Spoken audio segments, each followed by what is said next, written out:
Keadilan itu bisa kita harapkan kalau penegak hukumnya bersikap adil. Tapi kalau penegak hukumnya tidak bersikap adil, ya berat kita mengharapkan keadilan.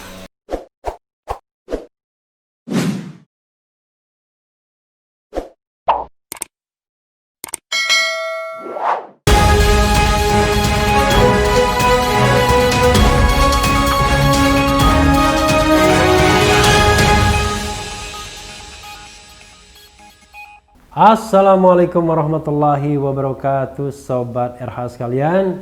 Jumpa lagi kita di channel yang keren ini, Keren Cadas. Kali ini masih soal penersangkaan, penangkapan, dan penahanan Habib Rizik. Nah, ada berita dari Tempo ya, judulnya 5 tersangka kerumunan Petamburan minta ikut di penjara bersama Rizik Syihab. Luar biasa, mereka setia sekali ya. Kita bacakan ya.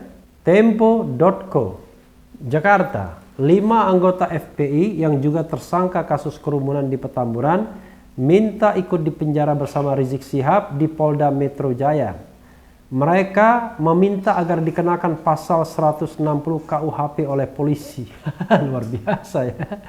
Karena tuntutannya, ancamannya adalah 6 tahun penjara. Kalau pasal 93 yang dikenakan kepada mereka, ancamannya hanya 1 tahun. Mereka cinta sekali ya dengan Habib Rizik. Mereka yang minta ditahan juga sama Habib Rizik, juga minta dikenakan pasal yang sama, ujar kuasa hukum Rizik Syihab, Aziz Yanuar, saat dihubungi Minggu 13 Desember 2020.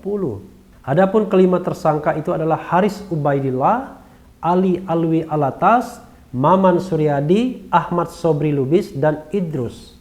Polisi rencananya tak akan menahan mereka karena hanya dijerat dengan pasal 93 Undang-Undang Kekarantinaan nomor 6 tahun 2018 dengan ancaman hukuman 1 tahun penjara. Kita minta ditahan aja mereka, ujar Aziz. Memang kalau mereka merasa diperlakukan tidak adil ya, memang hanya 2, pasrah dan menyuruh orang yang memperlakukan tidak adil itu melakukan sesuatu biar sekalian, atau mereka melakukan perlawanan. Nah, rupanya mereka orang yang taat hukum, ya sudahlah. Kalau begitu kami ikut juga dikenakan pasal 160, yaitu pasal tentang penghasutan, biar bisa ditahan juga bersama Habib Rizik ya. Sebelumnya pada Sabtu siang, Rizik Syihab datang bersama pengacaranya untuk menjalani pemeriksaan. Ia diperiksa setelah polisi mengeluarkan ultimatum akan menangkapnya setelah mangkir 2 kali dari pemeriksaan dan statusnya dinaikkan menjadi tersangka. Nggak bisa dibilang mangkir ya, pada waktu itu statusnya kan belum jelas, dia baru sebagai saksi dan kita tahu bahwa yang bersangkutan belum pulih kesehatannya. Jadi ketika menyampaikan pidato 212 yang saya juga hadir, walaupun Habib Rizik tidak berada di tempat yang sama, itu terlihat betul dia belum terlalu sehat. Jadi kalau dibilang mangkir enggak juga, karena kalau tidak sehat kan tidak bisa diperiksa. Kabid Humas Polda Metro Jaya, Komisaris Besar Yusri Yunus, menganggap tindakan Rizik Syihab datang ke Polda Metro Jaya sebagai tindakan menyerahkan diri. Luar biasa.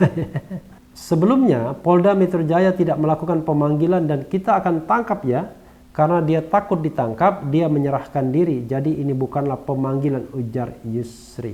Rasanya menurut FPI ya, tidak mungkin seorang Rizik Syihab takut ditangkap ya. Setelah diperiksa selama 13 jam, polisi menahan Rizik Syihab di Rutan Direktorat Narkoba Polda Metro Jaya selama 20 hari ke depan. Polisi menjerat Rizik dengan pasal 160 KUHP tentang menghasut masyarakat supaya melakukan perbuatan pidana sehingga terjadi kedaruratan kesehatan di masyarakat. Ia terancam hukuman penjara selama 6 tahun. Bagaimana caranya menghasut masyarakat ya? Verbal seperti apa yang bisa dikatakan bahwa dia menghasut masyarakat? Ya, Sobat era sekalian, kita tunggu saja karena kita tahu bahwa penegak hukumlah yang menjalankan hukum. Jadi keadilan itu bisa kita harapkan kalau penegak hukumnya bersikap adil. Tapi kalau penegak hukumnya tidak bersikap adil, ya berat kita mengharapkan keadilan. Oke, orang mengatakan bisa ada pra-peradilan, bisa ada pengadilan nantinya. Memang, tapi kita tahu bahwa yang bersangkutan sudah mengalami penahanan. Artinya kemerdekaan dia sebagai individu sudah dikekang. Padahal not necessary apakah perlu menahan atau tidak. Jadi alasan penahanan itu sendiri kan subjektivitasnya adalah satu, bahwa yang bersangkutan dikhawatirkan menghilangkan barang bukti. Dua, dikhawatirkan melarikan diri. Tiga, dikhawatirkan melakukan perbuatan lagi. Jadi kalau kita lihat komitmen Habib Rizik, rasanya ketiga unsur tersebut tidak terpenuhi semua. Satu, lari ke luar negeri. Bagaimana mau lari misalnya? Orang sudah dicekal. Dan lagi juga ada orang-orang yang mau menjamin. Seperti Fadlizon mau menjaminnya. Anggota DPR, Komisi 1 ya dari Partai Gerindra. Kalau dianggap menghilangkan barang bukti apa? Semua bukti itu sudah di tangan petugas. Dan lagi pula, ya barang buktinya kan hanya sekedar mungkin potongan video atau berita media massa, ya, atau juga saksi-saksi dan lain sebagainya. Maksud saya alat bukti itu ya. Jadi barang buktinya sendiri sudah ada tentunya. Jadi saudara Habib Rizik, sobat RH sekalian ya.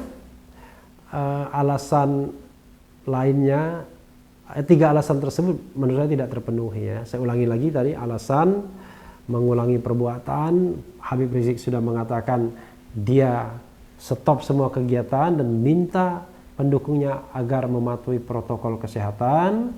Alasan melarikan diri juga tidak tepat ya kan, dan alasan menghilangkan barang bukti juga tidak tepat.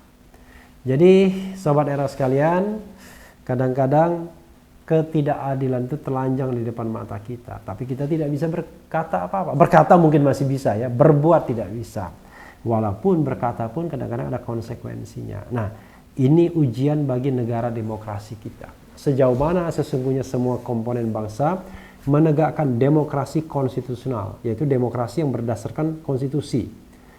Jadi bukan demokrasi yang didasarkan hanya pada siapa yang kuat dia yang menang. Itu bukan demokrasi namanya ya. Itu sudah mengarah kepada otokrasi atau oligarki ya, atau tirani. Dan kita tahu bahwa kasus ini sebenarnya kasus yang ya ringan-ringan saja. Justru yang beratnya menjadi berat adalah ketika jatuh korban jiwa 6 nyawa. Itu yang merupakan permasalahan beratnya. Dan ada lagi persoalan di Republik ini. 2 menteri tertangkap karena melakukan tindak pidana korupsi. Itu juga lebih berat sesungguhnya. Ya, tentu sama beratnya dengan korban jiwa ya. Sama-sama kejahatan yang bisa diancam dengan hukuman mati. Karena korupsi di tengah krisis nasional itu bisa diancam hukuman mati. Pembunuhan berencana juga bisa diancam hukuman mati. Kita lihat mudah-mudahan keadilan dan sinar terang tetap datang di bumi Indonesia ini. Jangan sampai nanti pemerintahan Jokowi tercatat sebagai pemerintahan yang menghidupkan kembali era kelam Orde Lama dan Orde Baru ketika kehidupan demokratis itu hilang perlahan-lahan dan tumbuh menjadi kehidupan yang tiranik, kehidupan yang otoritarianistik. Sobat era sekalian, yang penting tetap di channel ini, karena di channel ini Anda akan dirayu, ditipu, dibaperin, dicecar, diuber pula di jalur khusus. Karena channel ini adalah channel yang mengancam, memeras, dan membenci. Jangan lupa subscribe, like, comment, and share. Cia.